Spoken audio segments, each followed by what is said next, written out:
ठीक है, तो लीनियर इक्वेशन टू वेरिएबल में मैंने पहले फर्स्ट किस टाइप का क्वेश्चन कराया, मैंने कराया x plus y equals to some constant कोई भी value c, like as x के जगह c के जगह 4 3 5 8 7 कुछ भी हो सकता है। ठीक है, यहाँ पे अब दूसरा भी क्वेश्चन आप x माइनस वाई की वैल्यू भी कम सी बना सकते हैं, दोनों ग्राफ एक जैसे ही बनेंगे। ठीक है, बस यहाँ पे माइनस है, इससे कोई फर्क नहीं पड़ता। ठीक है, ये सारी चीजें एक ग्राफ में मैंने जो इस प्रीवियस वाले लेक्चर में बताया है उसमें आप कर सकते हो। अब थोड़ा सा दूसरे टाइप का ग्राफ लिखते हैं, y इक्वल्स टू mx, इसकी ग्राफ करते हैं, y इक्वल्स टू mx की ग्राफ करते हैं। ठीक है, mx ये वाला ग्राफ में क्या आपको ध्यान से देखना होगा। एग्जांपल के तौर पे मैं बताता हूँ कि इस टाइप का ग्राफ जब ड्रॉ करते हैं तो सबसे पहले क्या चीजों को कंसीडर करते हैं और इसमें क्या क्या चीजें होती है, ध्यान से देखिए। इसको भी आप linear equation in two variable में कंसीडर कर सकते हैं। कैसे कर सकते हैं, ध्यान से देखिए, y की पावर यहाँ पे 1 है और यहाँ पे भी x की पावर क्या है 1 है, इसका मतलब ये भी क्या है, लीनियर इक्वेशन है। अब ध्यान से देखिए, ये चीज क्या है, ये जो m होती है, ये m को क्या बोलते हैं, this is the slope, this is the slope of line, slope of line. क्योंकि ये लाइन कैसी होगी, स्ट्रेट लाइन होगी, स्ट्रेट लाइन है, अगर स्ट्रेट लाइन हो तो इसका स्लोप जो होगा, स्लोप का मतलब समझते हैं ना, कोई भी एक्सिस से ये कितने एंगल पे क्या है, टिल्ट है, कितने एंगल पे क्या है, इंक्लाइंड है, उसको क्या बोलते हैं, स्लोप। आप लोग स्टेयर्स देखे ना, सीढ़ियां जिस पे आप लोग घरों में बनी होती है, तो आप देखते हैं वो हमेशा स्लोप में दी जाती है। क्या कभी भी उसको एकदम ऐसे बनाया जाता नहीं, 90 डिग्री पे कोई चढ़ ही नहीं पाया, गिर जाएगा। इसलिए हमेशा 30 डिग्री 45 डिग्री ऐसे करके, या बहुत ज्यादा अगर स्लोप दे दिया तो 60 डिग्री दे दिया जाता है। ठीक है, वो स्लोप होता है, समझ रहे हो। किसी भी लाइन का में अगर ऐसे लिखा हो तो इसका मतलब y इक्वल्स टू mx में n क्या होता है, उसका स्लोप होता है। और ये स्लोप क्या होता है, tan थीटा बोलते हैं। क्या बोलते हैं, tan थीटा। 9th क्लास वाले भी नहीं समझ पाएंगे, पर 10th क्लास वाले जानते हैं tan थीटा क्या होता है। ठीक है, खैर चलो अभी मैं इन सब चीजों को समझाता हूं कि ये लाइन अगर इस टाइप की अगर हो तो ग्राफ कैसे ड्रॉ करेंगे। एनसीईआरटी में 4.3 में चैप्टर में आपको बहुत सारे क्वेश्चन इस पे मिलेंगे आपको। जैसे y इक्वल्स टू क्या मिलेगा, 3x, y equals to 5x, y equals to 2x, ठीक है, एंड सो ऑन। बहुत सारे क्वेश्चंस आपको मिलेंगे। कहीं कहीं पे इसमें प्लस सी भी ऐड कर देगा, प्लस सी भी, सम कांस्टेंट ऐड करके भी ग्राफ ड्रॉ करवा लेगा आपसे। ठीक है, चलिए उस टाइप में क्वेश्चन जब आएगा तो मैं बताऊंगा। सबसे पहले इस टाइप के ग्राफ को कैसे डील करते हैं तो इनको मैं बताता हूं सबसे पहले। ठीक है, देखिए इन ग्राफ, इस टाइप का कोई भी ग्राफ हो, इस टाइप का कोई भी ग्राफ हो, यदि यहाँ पे सिंपल सी ऐसी चीजों को फॉलो करे, इस टाइप का अगर लिखा हो तो उस टाइप के ग्राफ को कैसे ड्रॉ करते हैं, बहुत ही आसान और सिंपल तरीका होता है। ध्यान से समझिए, एक ग्राफ में बताऊंगा और आप लोग सारे क्वेश्चन को कर ले जाओगे। ठीक है, चाहे वो प्लस वाला हो चाहे वो माइनस वाला, कोई भी क्वेश्चन हो आप इजीली कर पाओगे। देखो कैसे, ध्यान से देखिए, ये जो ग्राफ होता है ना, हमेशा ये ओरिजिन से शुरू होता है। किससे शुरू होता है, ओरिजिन से, 0,0। This is the origin, this is the x axis, this is what, y axis. ये आप ऑलरेडी जानते हो। अच्छा, मैंने सिर्फ फर्स्ट क्वाड्रेंट ही क्यों होना है, सेकंड थर्ड नहीं होता, क्योंकि सब चीज पॉजिटिव तो मुझे मालूम है कि ये चीज फर्स्ट क्वाड्रेंट में है, इसलिए मैंने बनाया। आप अगर सुविधा में बनाना है तो आप थर्ड फोर्थ सब बना सकते हो, कोई दिक्कत नहीं है। ठीक है, अब समझते हैं कि सबसे पहले ये ओरिजिन से कैसे शुरू होगा। तो आप इसको इधर ट्रांसपोज कर सकते हो, y minus 3x equals to 0 लिख सकते हो। तो आप देखोगे कि जब x की वैल्यू 0 पुट करोगे तो y क्या आएगा, और y की वैल्यू 0 पुट करोगे तब भी क्या आएगा, दोनों चीज क्या आएगा, 0 0 आएगा। क्या आएगा, 0 0 आएगा। x की वैल्यू 0 पे भी y क्या आएगा, 0, और y की वैल्यू 0 पे भी x क्या आएगा, 0 आएगा। ये चीज मैंने आप लोगों को बताया था कि कभी भी ग्राफ ड्रॉ करने के लिए हमें सिंपल सा इस टाइप के ग्राफ में सिर्फ दो ही चीजों को कंसीडर करना होता है। एक x की वैल्यू 0 तो y क्या, दूसरा y की वैल्यू 0 तो x क्या, बस उतना कंसीडर करना होता है। इस ग्राफ में थोड़ा सा एक स्टेप ज्यादा मैं कराऊंगा, बाकी चीजें पहले वाली क्या रहेंगी, सेम रहेंगी। कैसे, तो ध्यान से देखो, x की वैल्यू यदि 0 पुट करोगे, मैं किसी भी ग्राफ की बात करता हूं, चलो मैं ये वाले ग्राफ को ले लेता हूं, मैं सिर्फ एक वाले ग्राफ लेता हूं, इस टाइप कोई भी ग्राफ ले लो। ठीक है, मैं इस वाले ग्राफ की बात कर रहा हूं। x की वैल्यू 0 लोगे तो y की वैल्यू क्या आएगी, बताओ, 0 है ही नहीं। y की वैल्यू 0 लोगे तो x, y की वैल्यू 0 लोगे तो क्या आएगा, y 0 रखो, x 0 क्या आएगा, तब भी x क्या आएगा, 0 आएगा। ये चीज तो मतलब आपको समझ में आ रहा है कि 0 0। ठीक है, चलिए खैर ये तो बात ठीक है, अब अपनी जगह की बात है। अब देखिए एक चीज मैं और बताता हूं आप लोगों को इसमें।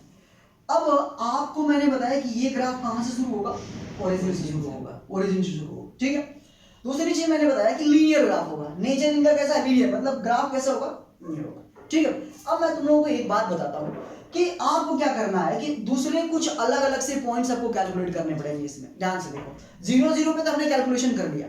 ठीक है, तो मैं क्या करूंगा, अब x की वैल्यू 0 पुट कर लिया तो y को देख ले। एक्चुअली में इसको बोलते हैं डिपेंडेंट वेरिएबल और इसको बोलते हैं इंडिपेंडेंट वेरिएबल। ये चीज आप लोग समझिए, this is the dependent variable, this is the independent variable. इसका मीनिंग क्या है? इसका मीनिंग ये है कि y जो है x की वैल्यू पे क्या कर रहा है? डिपेंड कर रहा है। आप जैसे जैसे x की वैल्यू चेंज करते जाओगे वैसे वैसे आपको y की वैल्यू चेंज मिलेगी। देखो कैसे, अगर मैं x की वैल्यू 0 रखूंगा तो y की वैल्यू क्या मिली हमें? 0। यदि मैं x की वैल्यू 1 रख दूं, ध्यान से देखो, x की वैल्यू यदि मैं 1 रख दूं तो y की वैल्यू क्या मिलेगी बच्चों? 3 मिलेगी। y की वैल्यू क्या मिलेगी? यहाँ पे 3 मिलेगी। फिर मैं क्या करूंगा, x की वैल्यू 2 रख देता हूं, x की वैल्यू 2 रख देता हूं तो y की वैल्यू क्या मिलेगी? 3 2 6। y की वैल्यू, x की वैल्यू 2 पे, x की वैल्यू 2 पे y की वैल्यू क्या मिलेगी? 6। फिर मैं क्या करूं, x की वैल्यू क्या पुट करूं? 3 पुट कर लेता हूं।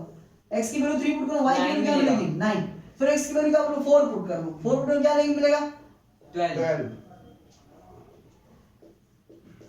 ये देख रहे हो, डेटा आपको क्या बनता जा रहा है? बढ़ता जा रहा है। क्या बनता जा रहा है? बढ़ता जा रहा है। इसका मतलब है, ध्यान से देखिए, x 0 पे y 0, ठीक है, यहां से होगा। फिर मैं यहाँ पे आप लोग ऐसे जो है आपके ग्राफ पेपर में जो आप देखेंगे तो ऐसे लाइनिंग बनी होती है, ठीक है ना?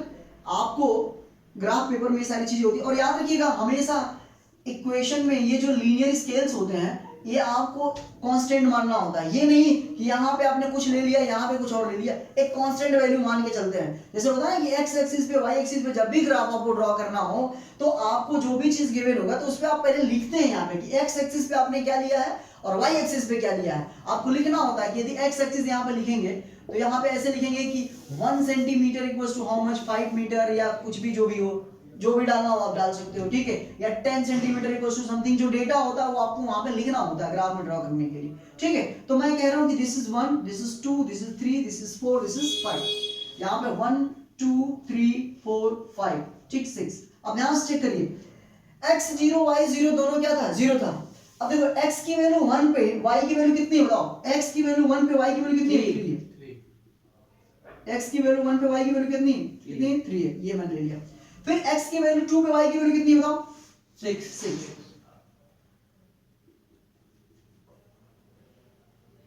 ठीक है। फिर उसके बाद x की वैल्यू 3 पे y की वैल्यू कितनी है? 9। ऐसे कहीं ऊपर कहीं होगा, मान लेता हूं कहीं ऐसे होगा, ठीक है। ऐसे आप आगे बढ़ा सकते हो, आगे इस ग्राफ को आप क्या कर सकते हो? इंक्रीज कर सकते हो, ठीक है। तो ये है x की वैल्यू 3 पे, कहीं यहाँ पे कहीं आपको मान लेता हूँ कि यहाँ पे ऐसे कुछ। अब इनको, इन लाइन को कैसे मिलाना? बहुत सारे पॉइंट्स और भी मिलेंगे आगे, आप बढ़ा सकते हो।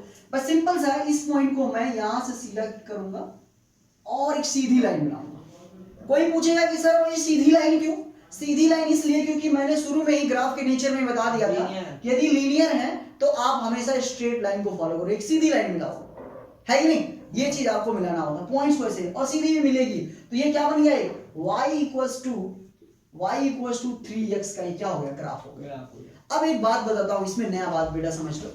ये जो ग्राफ है ना, ये देखो y इक्वल्स टू 3x है, तो ये कौन सा एक्सिस है? x axis. This is the y axis. इसको बोलते हैं हॉरिजॉन्टल एक्सिस। क्या बोलते हैं बेटा? Horizontal axis. इसी को क्या बोलते हैं? हॉरिजॉन्टल। और इसको क्या बोलते हैं? वर्टिकल। हॉरिजॉन्टल से 90 डिग्री के एंगल पे हमेशा क्या होता है बेटा? वर्टिकल होता है, ठीक है। अब मैं एक बात बता रहा हूं तुमको कि ये हॉरिजॉन्टल से कितना एंगल सबस्टैंड करता है, इसी को हम स्लोप बोलते हैं। क्या बोलते हैं? इसी को स्लोप बोलते हैं। क्या बोलते हैं? इसी को स्लोप बोलते हैं। ये हॉरिजॉन्टल से कितने एंगल पे ये लाइन ऐसे सीधी जा रही है, इसी को क्या बोलते हैं? स्लोप बोलते हैं ये। और यही ये स्लोप कितना है बेटा? 3 है। m की वैल्यू हाउ मच? 3। और इसी को m को हम क्या बोलते हैं? tan theta. 10th क्लास में आगे जाएंगे तो इसी को थोड़ी सी चीजें इंट्रोडक्शन आपको ट्रिग्नोमेट्री से होगी, तो वहां पे आप इसी m को बोलोगे tan थीटा इक्वल्स टू 3, ठीक है। तो ये स्लोप है बेटा और ये इसका ग्राफ हो गया। कंप्लीट? समझ में आया इस चीज को पूरा? इसको नोट कर लो।